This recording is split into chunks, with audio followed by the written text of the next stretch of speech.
Hi guys, James at RampantLionReviews again for you today with another beer review. For this one we are going to head to Chico in Northern California once again, and we're going to visit one of America's pioneering craft breweries, and many of you know that I'm talking about Sierra Nevada, and this one is one of the first examples of what they called extreme brewing in America at the time. This is the Bigfoot Barley Wine Ale. Comes in at 99.6%, rated 97 in the style and 99 overall on rate beer, so it should be pretty damn awesome. I was quite lucky recently to try the old Foghorn barley wine from the States, and I've also got a few other American barley wines that are coming up. It's a style that I really enjoy, and I hope that you guys enjoy the review as well. I want to give a shout out in this video to one of my followers, Jesse Holden, Hops the Drinker as you might see him on here. He wanted me to review this beer, so I'll dedicate this video review to him. He sent me some very nice beers from Pipeworks in Chicago recently, so Jesse, I hope you enjoy this review. But anyway, as is usual with my beer reviews then, I'll tell you a little bit about the brewery. If you do want to get straight to the tasting, just fast forward. All the usual links are in the description below. That's the brewery website, the link to my other Sierra Nevada reviews I've done before. I think this is maybe number 7 or so. If you want to see more reviews, do subscribe to the channel, and as always, go and check out all the social media things, and please follow me on there. Your support would be much appreciated, and to those of you watching in the States, please do get in touch and let me know some of the other beers and breweries that you guys would like to see me review. So anyway, to tell you a little bit about Sierra Nevada. So these guys were founded back in 1979 in Chico, California, when the founders Ken Grossman and Paul Camusi decided to expand their home brewing hobby into a fully fledged brewery. And these guys, like I mentioned, are considered one of the pioneering craft breweries over in the US. So Ken Grossman actually learned to homebrew at a young age, and in 1972 he went on a cycling trip with some friends in the northeastern part of California, and he stopped in Chico to visit some childhood friends who were there enrolled at the California State University, and he fell in love with the town and the culture, so he decided to move there, and in 1976 he opened a homebrew supply store called the Home Brew Shop, and he and fellow homebrewer Paul Camusi got deeper into their home brewing hobby. So in 1979 the pair founded a small scale brewery, taking the name from the local mountain range, which was where Ken Grossman used to love hiking, the Sierra Nevada mountains, and they created their first brewing equipment mainly out of recycled dairy equipment, and they actually made a lot of it themselves, and they finally completed the building of the equipment in 1980, and the brewery was operational soon after. So in 1983 Sierra Nevada opened their portfolio with 3 beers, the Pale Ale, the Porter and the Stout, and they also produced this guy here, the 10% Bigfoot Ale, which, like I mentioned, is considered by many as one of the first examples of extreme brewing, and it's kind of a cult classic in America these days. So in 1984 they purchased a new 100 barrel copper kettle from Germany, but they actually couldn't afford to install it for another 3 years, and in 1987 they purchased the plot on 20th Street in Chico that would house this 100 barrel kettle, and this location has been the home of the brewery ever since. And in 1989 they opened the doors to their now famous tap room on the site of the brewery. But the brewery produced their first wet hop harvest ale in 1993, and the same year they hit the 100,000 barrel mark. The brewery further expanded in 1997, unveiling a new 200 barrel Hoopman brewhouse with the coppersmiths that produced the original German kettle I talked about. These guys came out of retirement from Germany and built the other ones for them.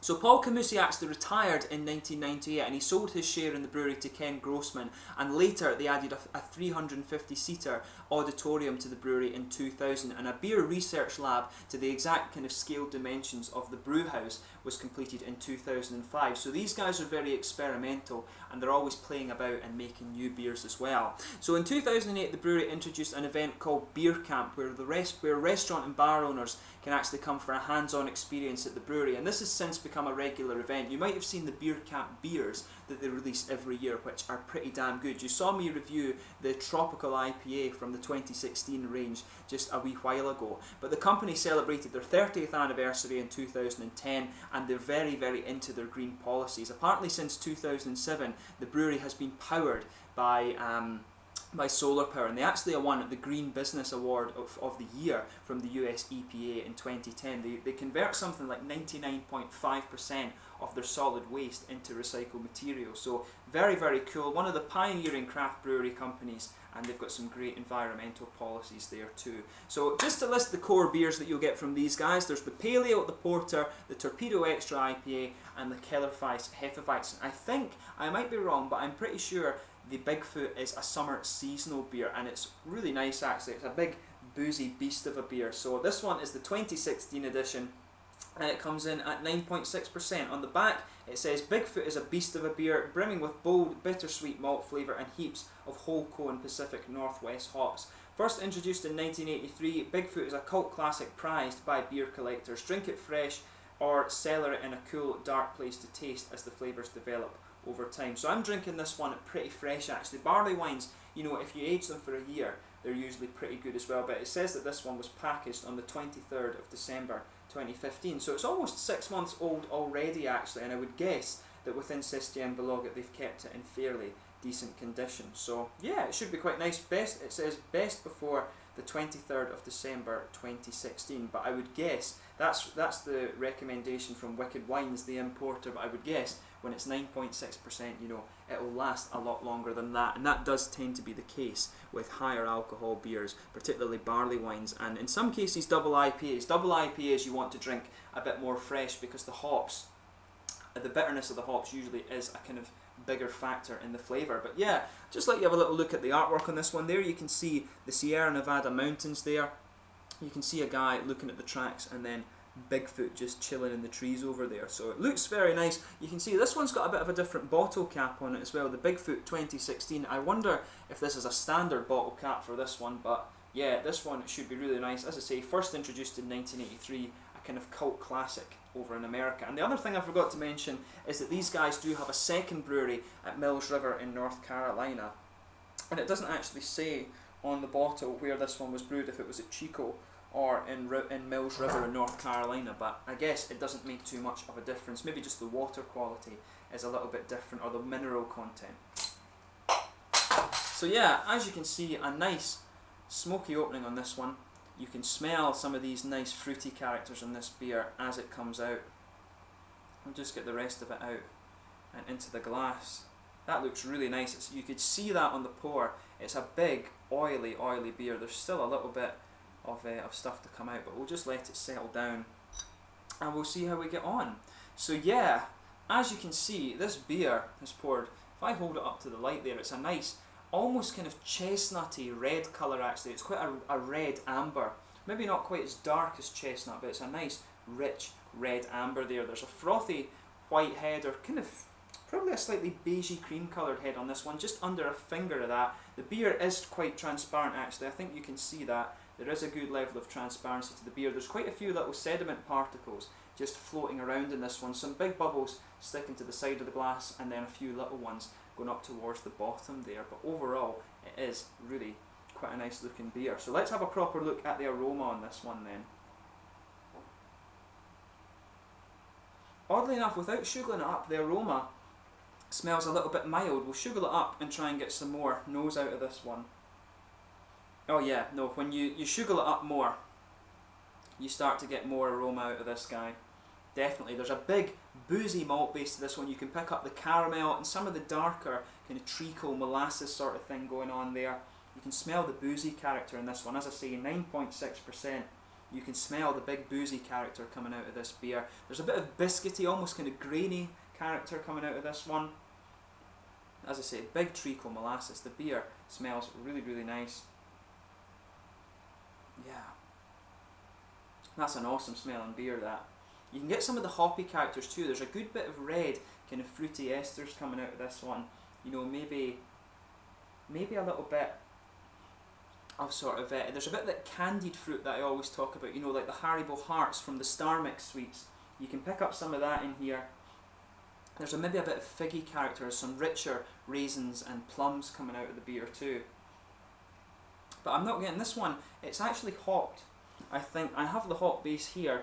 It's Chinook, Cascade and Centennial. The malt base is two-row pale and caramel that's in this one. So you can pick up that nice caramel character. When you sugar it up, there is a little bit of a floral aromatic character to it. Not really resins, which from what I remember is what you should expect of the Chinook hop. But there's a good bit of floral aromaticity and just a little bit of a grapefruity character as well, but that's quite mild. I think this aroma leans far more towards the red fruity esters, which is normally what you expect of the barley wine ale. So let's get stuck into this guy then. This is a beer, as I say, that was recommended to me by Jesse. We'll take a toast to Jesse, and thank you for donating the Pipeworks beers to the channel. I hope you enjoy this review. This is one of the cult classics of American brewing, the Sierra Nevada Bigfoot from Chico in California. Slàinte.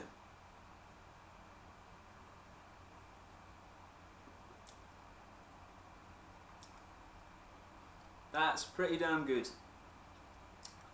Yeah.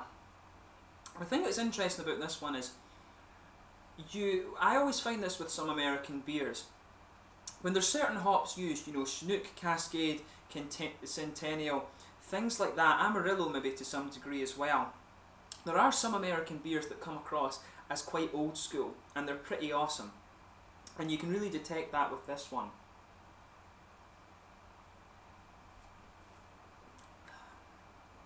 Yeah, this is really nice. I mean, what I mean when I say that, some of these American hops that you get, you know, you have Simcoe and all these other hops that have been crossbred to give you different alpha acids and beta acids and things like that to get these different fruit flavours. The kind of classic hops, I mean the Cascade, the Chinook, the Centennial, I think the Amarillo as well. You can get these in some of the older American craft beers, but they're still damn awesome. You can really see, for me it's always cool to go back to these beers that are a bit older and just see the kind of birth of the classic beers. It'd be a real shame if they actually changed the recipe of this one fundamentally as new hops come out. You know, make different barley wines and put these new hops in it, but keep the old ones the same, so you can see how the style has evolved. The American barley wine for me is probably one of my favourite styles of beer. The Imperial Red as well, and the American West Coast Double IPA. These are some really good beer styles, and I mean likewise if you go to Germany and Belgium, you've got classic styles from there too, and it's cool to see the birth of some of these styles from America.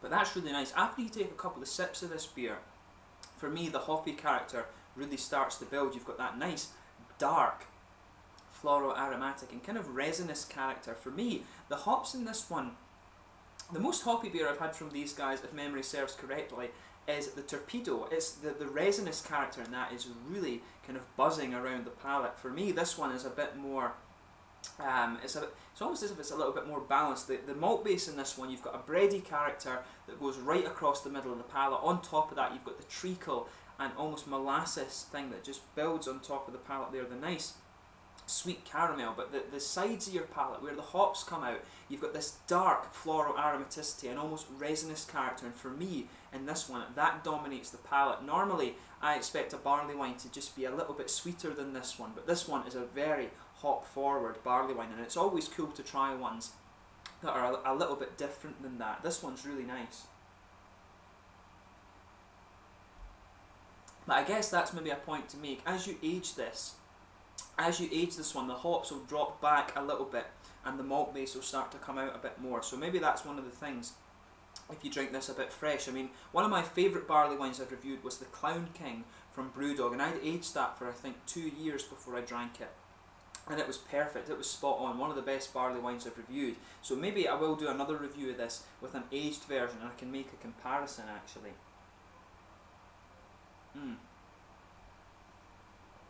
But this is really nice. Very, very well done. So as I say, the middle of your palate, you've got a little bit of a bready malt base, but mainly it's dominated by the caramel and kind of chewy, boozy, malty flavours. Definitely dominated by that in this beer. It's really nice. I love seeing these kind of cult classic beers. I've done, as I say, Old Foghorn and now this one, and they're pretty damn good. This one's a bit more hoppy, I think, than the Old Foghorn. The Old Foghorn was more like an English barley wine ale, whereas this one is most definitely American in style. And this one feels a little bit more boozy as well, I should add.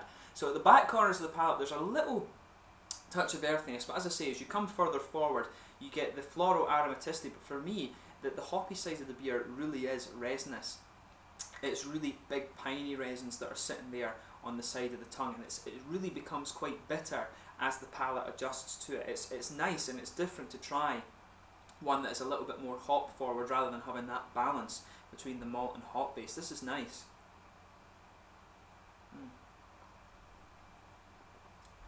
In the middle of the palate though, as your mouth adjusts to it a bit more, you can get a bit of a kind of almost biscuity, slightly grainy character coming out of this one. You can pick that up, and it's really nice. It's really nice actually. Maybe there's even a little bit of a nutty infusion, but you're getting all the flavours that you would expect from this beer. Around the front curve of the tongue, it's quite juicy actually. There's a little bit of a red fruity ester. I can pick up just a little bit of a grapefruit flavour in there, but for me, the red fruity esters start to come out really nicely.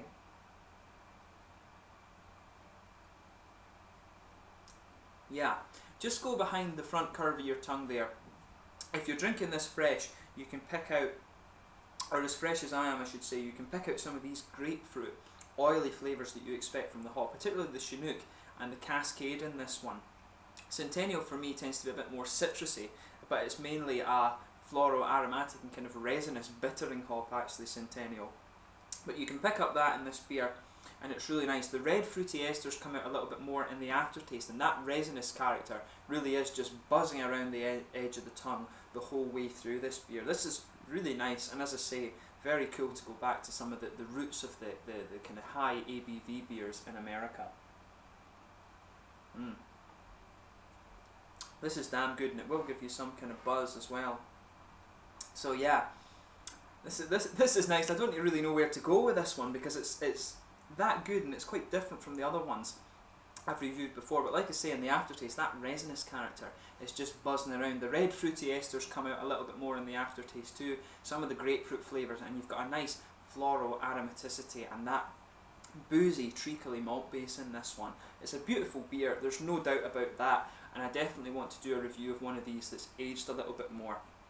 I think this beer, the barley wine ale, is one that you probably have to age a little bit to appreciate it fully. This one really does at the moment lean towards the hoppy side of things. So maybe in a year or two I'll do another review of this one. I'll buy one and then keep it and do another review of this. So yeah, pretty damn awesome beer. There's no two doubts about that.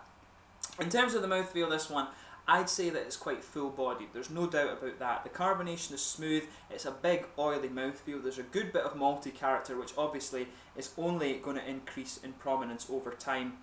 There's a good bit of boozy warmth to it as well. At the moment when I'm drinking it, when it's only about 5-6 months old, there's a good bit of hoppy character as well. That may be just one of the characteristics of the beer, but I think if you let it age for a little bit, you get a bit more of a balance between the hop and the malty character. But overall, it's nice and sweet. There's a good bit of hoppy bitterness. It has everything you would want from a West Coast American beer. Really big thumbs up, and as I say, this is a beer that Jesse recommended me, and he seems to know his stuff. The Pipeworks beers were damn awesome, some of the best stuff I've tried, and this is another really, really good beer. So Jesse, I hope you enjoyed the review, and to all of you watching, thank you once again for watching. Let me know your own thoughts on this beer in the comment section below. If some of you have experimented with this beer as well, let me know what the kind of optimum aging time is for this beer, and I will get another one and keep it and age it and then review it again and see how it changes. That would be a really interesting comparison. But thank you once again for watching my beer reviews. Until the next time, please like, subscribe, share, all the usual YouTube stuff.